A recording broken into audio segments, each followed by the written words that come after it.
Hello, and thanks for joining us from our studios in Israel. Coming up in today's newscast, the probe into Prime Minister Netanyahu widens, the Obama administration okays another potential Iranian threat, and the Women of the Wall organization receives some great news. I'm Aaron Porras here with the latest news in Israel.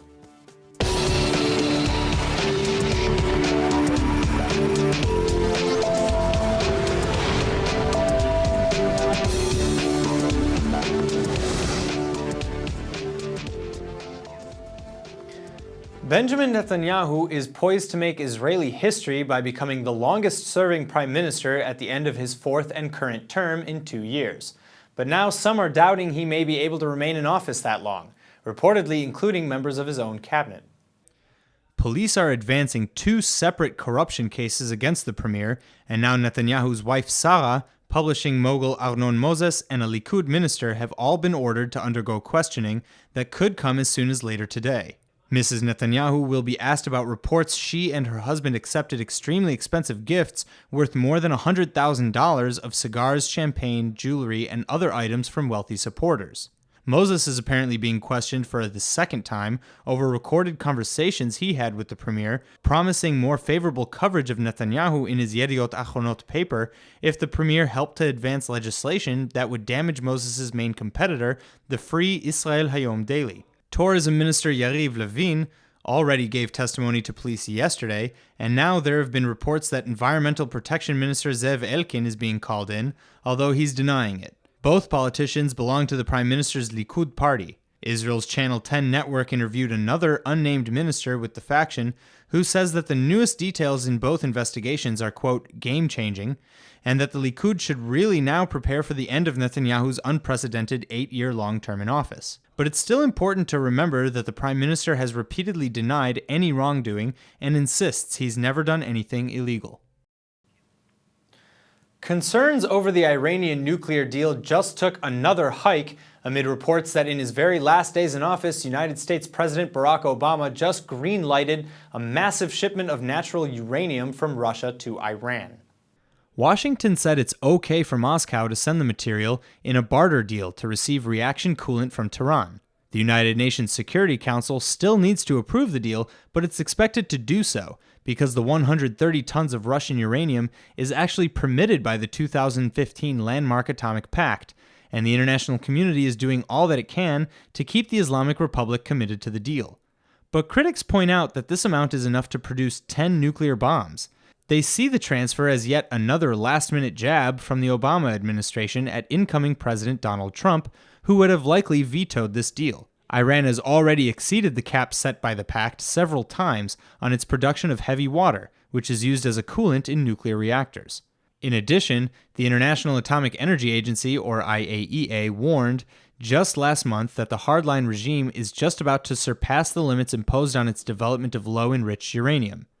Analyst Omri Keren says that the ongoing production of heavy water is tantamount to Iran blackmailing the Obama administration, because if the violations were made public, Tehran would be accused of formal noncompliance, which could then endanger the fragile pact. Israel's government and others around the world have consistently denounced the nuclear pact as a complete failure. They charge that not only has Iran gotten away with refusing inspection of key sites, but it's also working to develop ballistic missiles. Even more dangerous, they warn that the faulty pact has done nothing to curb the Republic's state sponsorship of worldwide terror or its ambitions to obtain nuclear weapons. After 8 years in office, Barack Obama has just over 1 week remaining in the White House. The time has come to take a look at the outgoing president's foreign policy in the world in general, and in the Middle East in particular. Jerusalem Post columnist Amos Asael speaks to ILTV's Steve Leibowitz about the Obama legacy.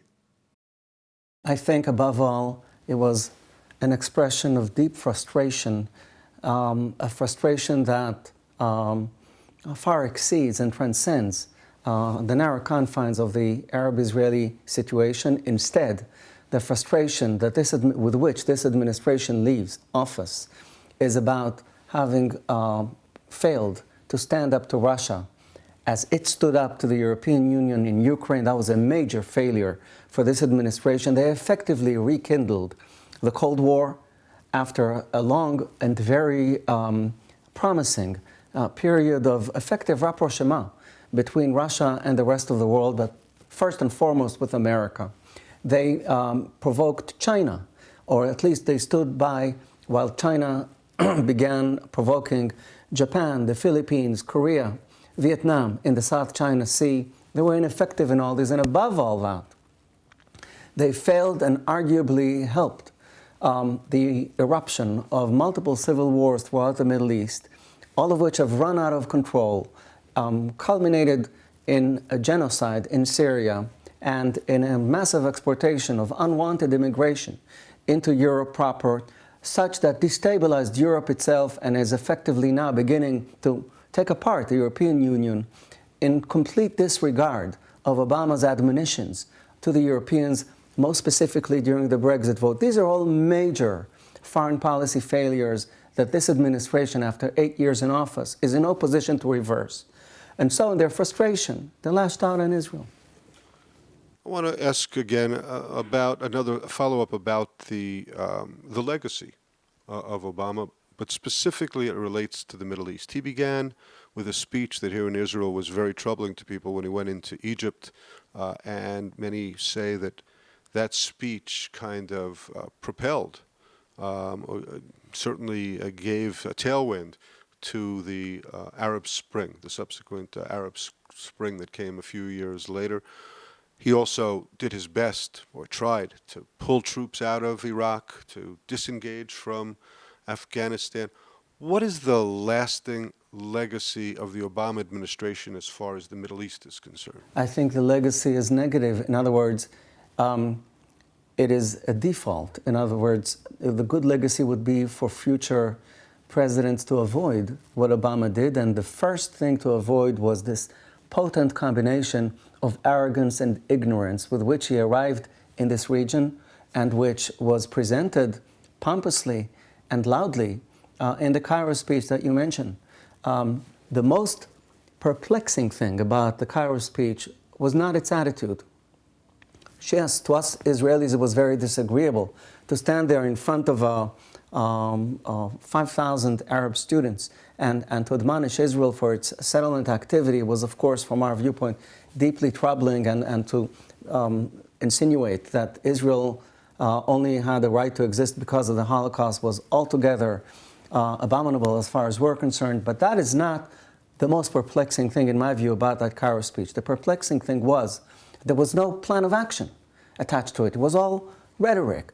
Everybody thought that immediately following it, the following day would be a set of steps.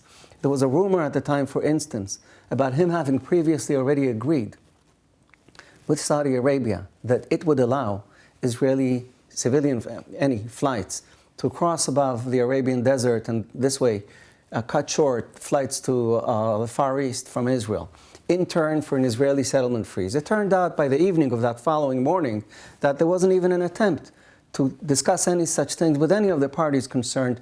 There was nothing programmatic attached to that rhetoric. It was all rhetoric, it was hollow, it was empty, it was shot from the hip.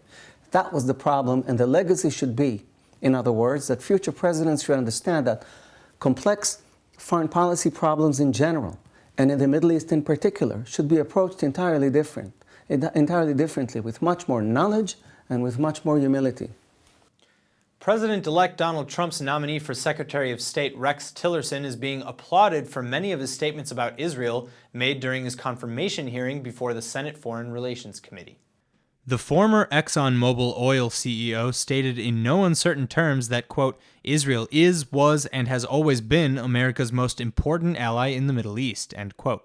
He also used his first opportunity to express his views on the conflict to denounce Palestinian terrorism as an obstacle to a peace deal. Tillerson went on to say that the two-state solution should remain as an aspiration, even though it may not come to fruition in the near future. He also said he disapproves of last month's UN Security Council Resolution 2334 condemning Israeli building policies, and that he believes it hurt the prospects for peace.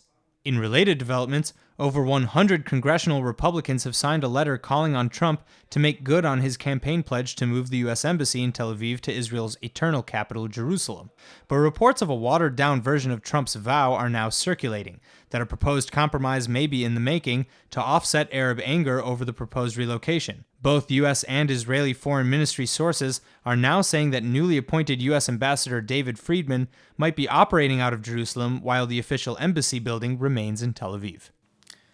The Israeli government is sending a powerful message to all would-be terrorists that if they die while committing their heinous acts of violence, their families will no longer be welcome to live in the Jewish state. Israel's Interior Minister Aryeh Deri is vowing to stop terrorists and their families from exploiting state benefits, and it says that from now on, anyone who plots, plans, or considers carrying out an attack will know that his family will pay a heavy price for his actions. The minister made the statements while announcing plans to revoke the residential status of 12 family members of the East Jerusalem terrorist Fadi al-Kunbar, who murdered 4 soldiers and wounded 17 others during a truck ramming attack in Jerusalem on Sunday. Despite calls for similar action in the past, this is the first time the residency permits are set to be withdrawn from anyone other than surviving terrorists and their spouses. Deri says, quote, "The decision signals a new era against terrorism, and that from now on, no tolerance will be shown to anyone involved in attacks against Israel, including their relatives," end quote. The High Court has the final say, however, and has the power to overrule the measure, as it has with similar attempts to expel terrorist relatives in the past. Meanwhile, the cabinet has ordered Kunbar's home in the Arab neighborhood of Jebel Mukaber to be demolished over the next few days, in accordance with laws that were introduced by the British during the Mandatory Era. The laws are aimed at deterring other prospective terrorists.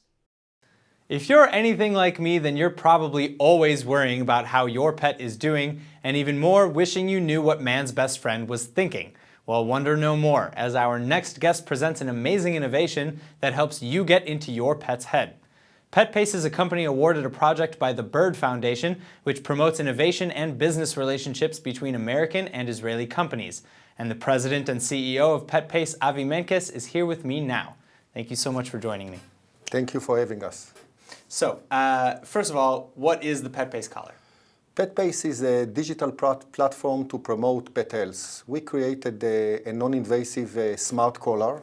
This is the collar that monitor 7-dimension biosensing parameters. We are sensing the temperature, the pulse, the respiration, heart rate variability, which is for pain, stress, and disease prediction, calories, position, and activity level.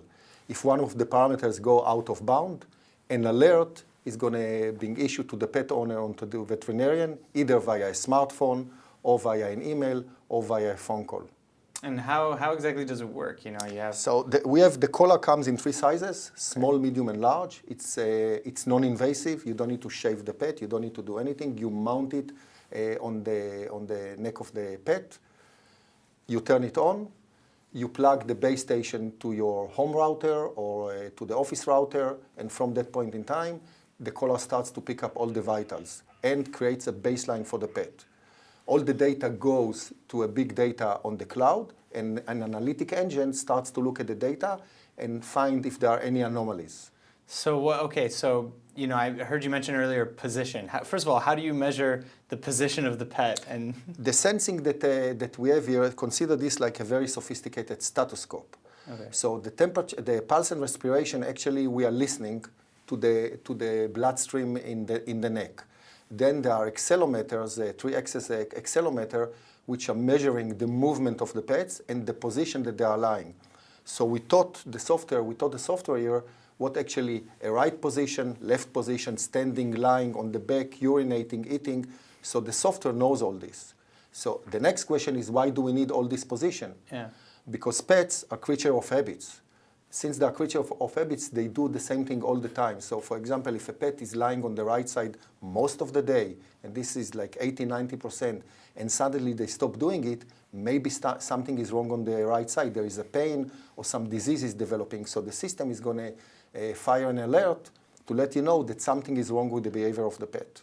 Wow. And you can have this hook up to anybody that you want, like anybody who wants to see it, the veterinarian, You hook it on the pet, then you have a digital platform that the pet owner and the veterinarian can share, can log in and see all the data. The pet owner see it in a certain level of higher granularity, but when the veterinarian will log to the cloud application, they are going to see all the details, including all the points, the data points, in order to make a more informed decision. Imagine to yourself that we can start to actually treat the pet even before they reach the office. The veterinarian can start to make some recommendation and decision even when the pet is not in the office already. So what inspired you to make this? I mean, because it sounds so simple that everybody wants to know what their pet is thinking, but it's, how did you come up with a way to actually do that and why? Actually, I've been in remote sensing most of my life. I did remote sensing for objects. And one day I decided that we need to do something for the better good, not just object, but maybe there's somebody that needs help, that needs a voice to talk to us, to tell us what's going on. And I started to research the subject and met Dr. Asaf Dagan, our chief veterinarian, talked with him about this, and we decided that can be a great idea, and started to implement it. This happened in February 2012. February 2012. So how long has this been in development? This has been in development for about 3 years, and we went to the market in in Q1 2015. All right. And what's the response been like so much? The response is very interesting. We have two types of clients. We have the clinics and veterinarian that are using it for in-clinic operations. And clinicians started to purchase it for their internal operation.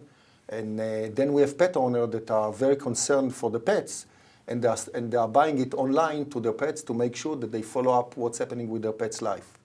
What's like the margin of error on this? The collar is accurate 85 to 90% on all its parameters. So if there is a fever, more than likely we'll detect the fever. Yeah. If there is a problem with the heart and there is high elevation, low elevation, pains, more than likely we are going to detect it. And if one of the behavioral parameters is not in line, more than likely we are going to detect it and alert somebody. And we have enough documented cases that we have done it before. So I understand that you have one of these on your own pet. Correct. And Jake. And what is Jake doing right now? Let's see what Jake is doing. Let me turn on my mobile phone. In the meantime, can I see the collar? Oh, there it is. This is Jake. Now it's picking up the information about Jake. Okay. Okay. Jake actually was on a trip outside. I believe it was after my wife fed him. And now he's back home. And if I need to guess, it's still sunlight, so he's in the yard, walking in the yard. So this is his activity. And if we go here, I can see actually his temperature. Everything is okay. We see the graph of the temperature. We can see the graph of the pulse. As we can see, Jake was walking, so we can see that the pulse went up. Wow. And we can see the same for the respiration. These are all the activity levels, the position that Jake was on. As you can see, most of the day Jake is lying. He's not too active. Yeah. We can see the graph here, and we can see what we call activity score. This is when he was asleep, and then when he wakes up and he starts to get points to be active. Actually, active dog is good because then they are not gaining weight. Right. So what's one of the most surprising facts that you've picked up from the data? We picked up a very interesting information. If you look at the books, you see actually that a dog pulse, for example, is usually the golden rule is around 55, 60 at the lower level. We started to put the collar on dogs. Let's talk about Jake.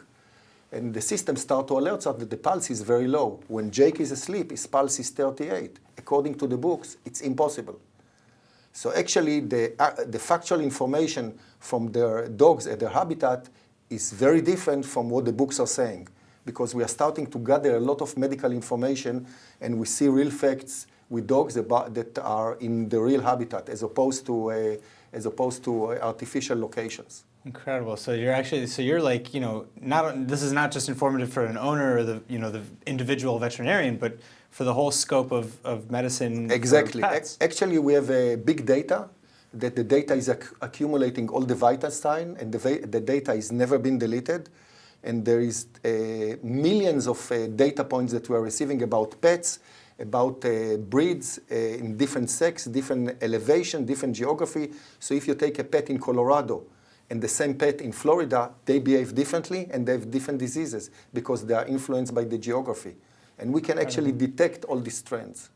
All right, well, my final question, is how much does it cost and where do I get it? The collar cost from $149.95 with 1 year subscription, dollars, up to $219.95 with 1 year subscription. You can buy it online on our www.petpace.com.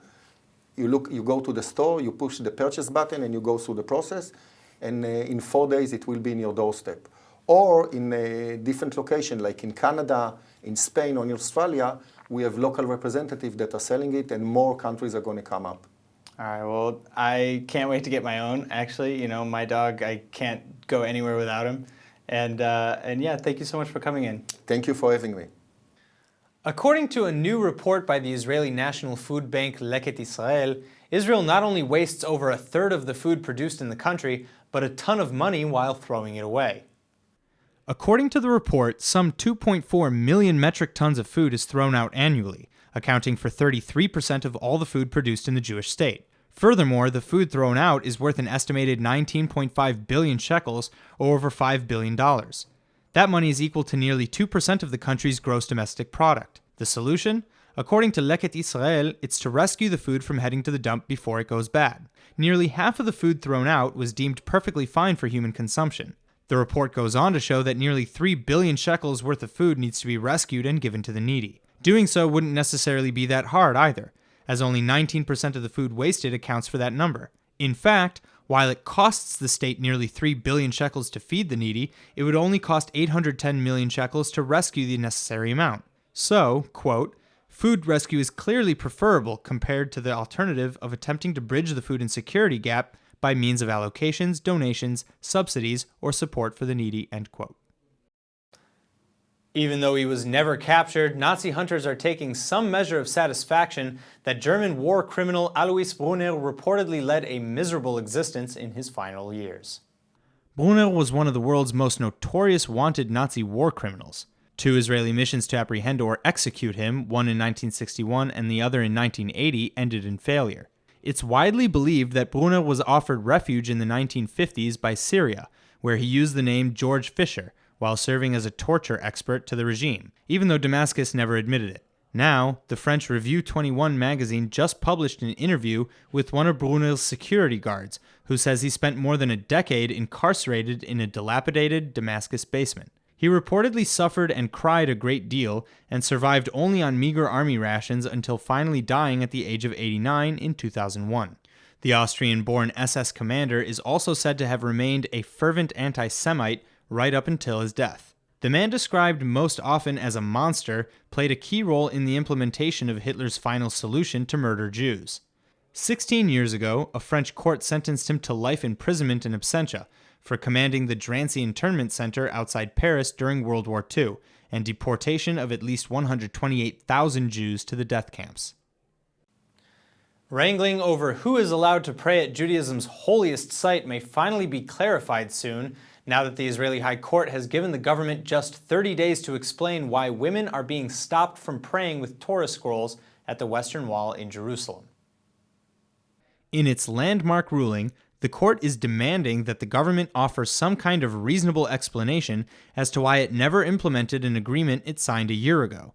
The deal, with Jewish liberal groups and leaders of the ultra-Orthodox community, took 3 years to negotiate, and it included the creation of an equal prayer site for women, or together with men if they so choose.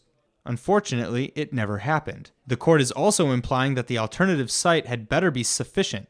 Even though the government has the next month to provide its answer, the High Court Justice ordered an immediate halt of guards searching women entering the Temple Mount compound, searching for Torah books. And now for our Hebrew word of the day. From Iran violating the JCPOA nuclear agreement to the Western Wall egalitarian prayer space not being constructed, we can think of a lot of examples where an agreement may have been breached. So today's word is hafara, meaning violation or breach.